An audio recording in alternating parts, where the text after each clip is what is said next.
Maybe they can send a Harrier back for him.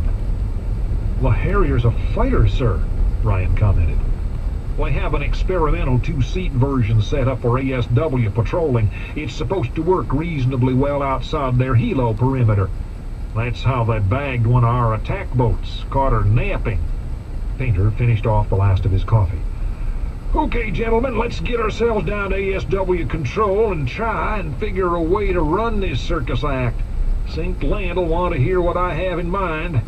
I suppose I better decide for myself. We'll also call Invincible and have them send a bird back to ferry you out, Ryan. Ryan followed the two admirals out of the room. He spent 2 hours watching Painter move ships around the ocean like a chess master with his pieces. The USS Dallas. Bart Mancuso had been on duty in the attack center for more than 20 hours. Only a few hours of sleep separated this stretch from the previous one. He'd been eating sandwiches and drinking coffee, and 2 cups of soup had been thrown in by his cooks for variety's sake. He examined his latest cup of freeze-dried without affection. Captain? He turned. It was Roger Thompson, his sonar officer. Yes, what is it? Mancuso pulled himself away from the tactical display that had occupied his attention for several days. Thompson was standing at the rear of the compartment. Jones was standing beside him, holding a clipboard and what looked like a tape machine. Sir, Jonesy has something I think you ought to look at. Mancuso didn't want to be bothered. Extended time on duty always taxed his patience. But Jones looked eager and excited. Okay, come on over to the chart table. The Dallas's chart table was a new gadget, wired into the BC-10 and projected onto a TV-type glass screen 4 feet square. The display moved as the Dallas moved. This made paper charts obsolete, though they were kept anyway. Charts can't break. Thanks, Skipper, Jones said, more humbly than usual. I know you're kind of busy, but I think I got something here. That anomalous contact we had the other day's been bothering me. I had to leave it after the ruckus the other Ruski subs kicked up, but I was able to come back to it 3 times to make sure it was still there. The 4th time it was gone, faded out. I want to show you what I worked up. Can you punch up our course track for back then on this baby, sir? The chart table was interfaced through the BC-10 into the ship's inertial navigation system, SINS. Mancuso punched the command in himself. He was getting so that you couldn't flush the head without a computer command. The Dallas's course track showed up as a convoluted red line, with tick marks displayed at 15-minute intervals. Great, Jones commented. I've never seen it do that before. That's all right. Okay. Jones pulled a handful of pencils from his back pocket. Now, I got to contact first at 0915 or so, and the bearing was about 269. He set a pencil down, eraser at Dallas's position, point directed west towards the target. Then at 0930, it was bearing 260. At 0948, it was 250. There's some air built into these, Captain. It was a tough signal to lock in on, but the airs should average out. Right about then, we got all this other activity, and I had to go after them. But I came back to it about 1000, and the bearing was 242. Jones set down another pencil on the due east line traced when the Dallas had moved away from the Icelandic coast. At 10:50... In a quarter mile, light right. 30, it was 227. These last 2 are shaky, sir. The signal was real faint, and I didn't have a very good lock on it. Jones looked up. He appeared nervous. So far, so good. Relax, Jonesy. Light up if you want. Thanks, Captain. Jones fished out a cigarette and lit it with a butane lighter. He had never approached the captain quite... Light right. He knew Mancuso to be a tolerant, easygoing commander, if you had something to say. He was not a man who liked his time wasted, and it was sure... Continue for 2 miles. Okay, sir. We gotta figure he couldn't be too far away from us, right?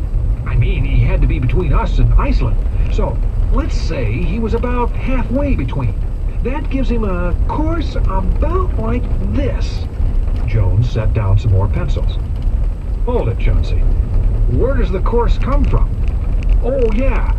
Jones flipped open his clipboard. Yesterday morning, night, whatever it was, after I got off watch, it started bothering me, so I used the move we made offshore as a baseline to do a little course track for him. I know how, Skipper. I read the manual. It's easy. Just like we used to do at Caltech to chart star motion. I took an astronomy course in my freshman year. Mancuso stifled a groan. It was the first time he had ever heard this called easy. But on looking at Jones's figures and diagrams, it appeared that he had done it right. Go on. Jones pulled a Hewlett-Packard scientific calculator from his pocket and what looked like a National Geographic map, liberally coated with pencil marks and scribblings. You want to check my figures, sir? We will, but I'll trust you for now. What's the map? Skipper, I know it's against the rules and all, but I keep this as a personal record of the tracks the bad guys use. It doesn't leave the boat, sir, honest. I may be a little off, but all this translates to a course of about 220 and a speed of 10 knots. And that aims him right at the entrance of Route 1, okay? Go on. Mancuso had already figured that one. Jonesy was on to something. Well, I couldn't sleep after that, so I skipped back to sonar and pulled the tape on the contact. I had to run it through the computer a few times to filter out all the crap, sea sounds, the other subs, you know. Then I re-recorded it at 10 times normal speed. He set his cassette recorder on the chart table. Listen to this, Skipper. The tape was scratchy, but every few seconds there was a thrum. 2 minutes of listening seemed to indicate a regular interval of about 5 seconds. By this time, Lieutenant Mannion was looking over Thompson's shoulder, listening, and nodding speculatively. Skipper, that's gotta be a man-made sound. It's just too regular for anything else. At normal speed, it didn't make much sense, but once I speeded it up, I had the sucker. Okay, Jonesy, finish it, Mancuso said. Captain, what you just heard was the acoustical signature of a Russian submarine. He was heading for Route 1, taking the inshore track off the Icelandic coast. You can bet money on that, Skipper. Roger. He sold me, Captain, Thompson replied. Mancuso took another look at the course track, trying to figure an alternative. There wasn't any. Me too. Roger. Jonesy makes Sonar Man first class today. I want to see the paperwork done by the turn of the next watch, along with a nice letter of commendation for my signature. Ron? He poked the Sonar Man in the shoulder. That's all right. Damn well done. Thanks, Skipper. Jones's smile stretched from ear to ear. Pat, please call Lieutenant Butler to the attack center. Mannion went to the phone to call the boat's chief engineer. Any idea what it is, Jonesy? Mancuso turned back. The sonar man shook his head. It isn't screw sounds. I've never heard anything like it. He ran the tape back and played it again. 2 minutes later, Lieutenant Earl Butler came into the attack center. You rang, Skipper. Listen to this, Earl. Mancuso rewound the tape and played it a third time.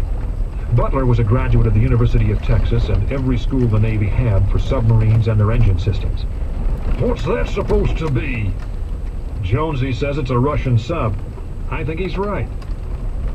Tell me about the tape, Butler said to Jones. Sir, it's speeded up 10 times and I washed it through the BC-10 5 times. At normal speed, it doesn't sound like much of anything. With uncharacteristic modesty, Jones did not point out that it had sounded like something to him. Some sort of harmonic. I mean, if it was a propeller, it'd have to be 100 feet across and we'd be hearing one blade at a time. The regular interval suggests some sort of harmonic. Butler's face screwed up. But a harmonic what? Whatever it was headed right here. Mancuso tapped Thor's twins with his pencil. That makes him a Russian, all right, Butler agreed. And they're using something new. Again. Mr. Butler's right, Jones said. It does sound like a harmonic rumble.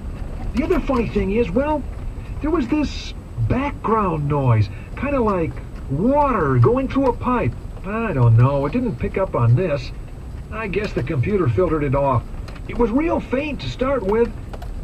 Anyway, that's outside my field. That's all right. You've done enough for one day. How do you feel? Mancuso asked. A little tired, Skipper. I've been working on this for a while. If we get close to this guy again, you think you can track him down? Mancuso knew the answer.